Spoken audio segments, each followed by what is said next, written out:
What's up, everybody? Well, sorry I can't be here today, but I wanted to quickly go through some of this stuff so you have an idea of what it is you need to do.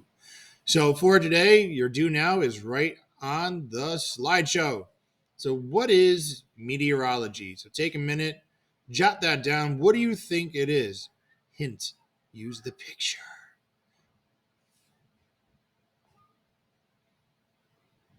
All right, so after you've taken a moment and copied that down, meteorology is the study of climate and weather patterns.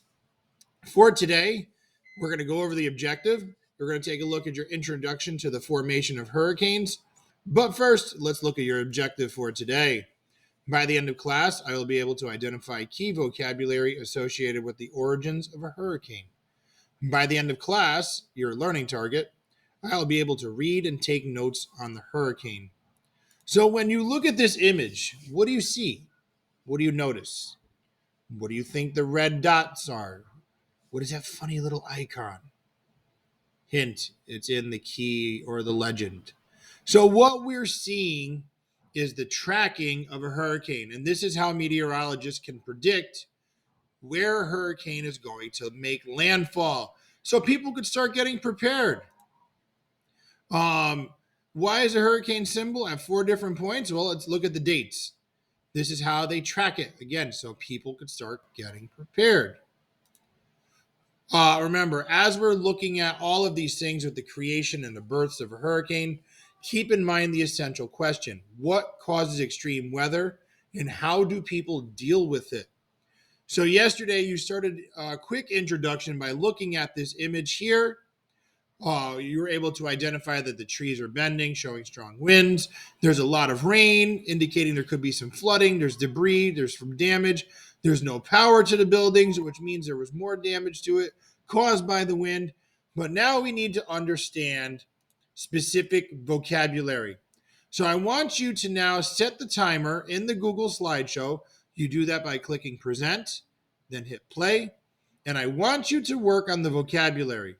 So you're looking at the term El Nino, extreme weather, meteorology. But first, you need to read, tropical cyclones as well. You need to read pages 164 and 165. You're going to define the word like you've done in the past, come up with a sentence. Now, when you're writing a sentence, you must use the word in the sentence. Use it properly. Don't just say, there is El Nino. Use it correctly. So again, and then you're going to create a little image. After about 25 minutes, you're then going to move on to section 3, understanding the weather machine in your student text. Set the timer, similar to what you did with section 2. Read the directions. In section 3, though, you need to create a drawing that represents that part. So if I was to go look at your student notebook, and I open up the student notebook,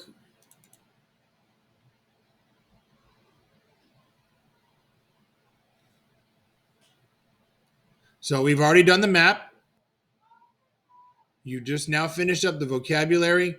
I want you to start looking at section 3, which on the packet is section 4, but that's okay. Your packet's a little bit off. So, how a hurricane is born. So, I want you just to work on this part. Write a summary of how a hurricane is formed. That's as far as I want you to go. Don't do any more. If you need more time, you can go back and finish your maps.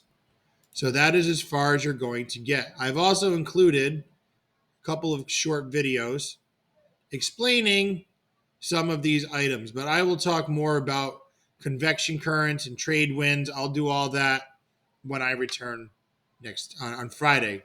But for now, that is what you're going to work on, everybody. So when you see the little stop sign, which will be right here, that's as far as I want you to go. All right. Any questions? Shoot me an email. This is all your directions for today. All right. Thank you, everybody.